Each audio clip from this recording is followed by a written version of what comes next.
नरवार में मौजूद हैं। नरवार पंचायत की जब चर्चा होती है तो यहाँ के बांध की जरूर चर्चा होती है, क्योंकि बाढ़ के समय में अभी तक 2 बार बांध टूटी है यहाँ पे और काफ़ी ज़्यादा क्षति हुई है। प्रतिनिधि है गुड्डू चौधरी, उनके साथ में मौजूद है।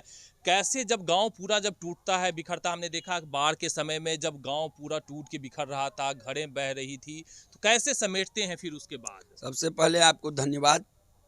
बाढ़ के यहाँ तो ये फ्लड एरिया है, आपको मालूम होगा, और हम लोग माने कमला बलान के एकदम नज़दीक में बसे हुए हैं। ये गांव जो नरवार है, बाढ़ के टाइम में यहाँ बहुत भयावह स्थिति होता है। तो हम लोग अपना आपस में ही मिल के सब आदमी बाढ़ का सामना करते हैं, जो कैसे बचें, कैसे हमारे जनता यहाँ बचे, हम उसमें प्रायः तत्पर रहते हैं। पिछले बार 2019 का जो प्रलयंकारी बाढ़ आया था, उसमें हम क्या किए थे मेहनत, वो हमारा जनता यहाँ का बताएगा आपको। जो अपना भर तो हम पूरा प्रयास किए। पहले बांध जिस टाइम में वहाँ पे सूलिंग चालू हुआ तो उसको डैमेज को कंट्रोल करने में लगे हुए थे, लेकिन कंट्रोल जब नहीं हुआ, उसके बाद लगभग 11 बज रहा था रात, उस टाइम में हमने पूरे गांव हल्ला करके सबको जगाए, जब सोए हुए थे हमारा जनता यहाँ का। और इससे मेरा कम से कम गांव का क्षति तो वैसे मौत भी हुई थी। हाँ, 2 मौत हुई थी, जिसको तत्काल हमने उनको 4 लाख रुपया मुआवजा भी तुरंत दिलवाए थे। सबसे ज़्यादा काम किए हैं। उसके बाद भी फंडिंग का अभाव हो गया, क्योंकि कोरोना काल हो गया, तो इस टाइम में फंडिंग का अभाव था।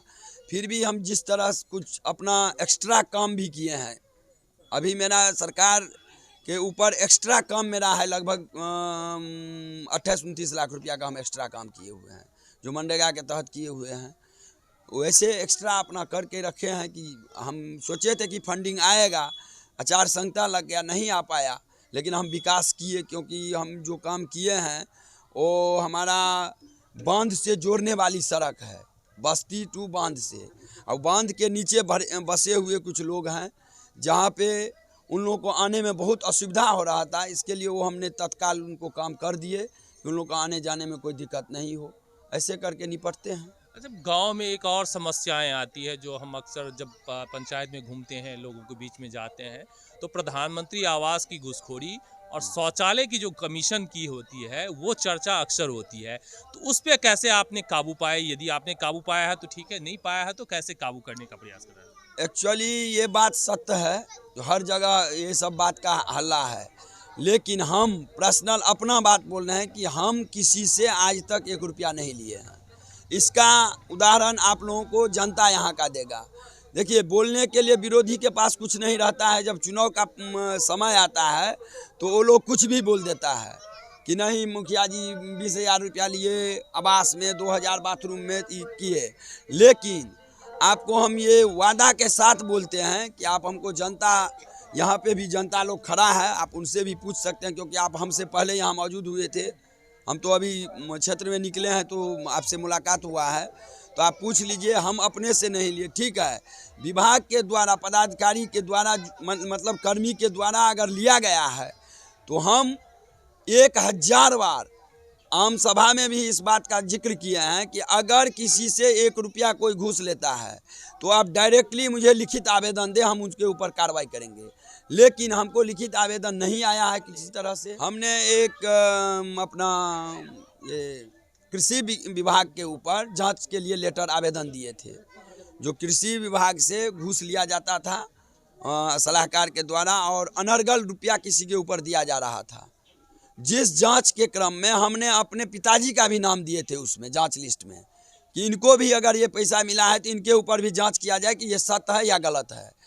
जब हमने जांच का यहाँ से DO साहब को आवेदन दिए तो हमारे गांव के ही कुछ ऐसे जनता लोग थे जो प्रबुद्ध जनता लोग हैं, उन लोगों ने हम पे दबाव डालना चालू किए कि आप के जेबी से जा रहा है पैसा क्या? हम लोग अगर देते हैं, हम लोग को पैसा मिलता है, तो आप काहे इसमें डिस्टर्ब करते हैं?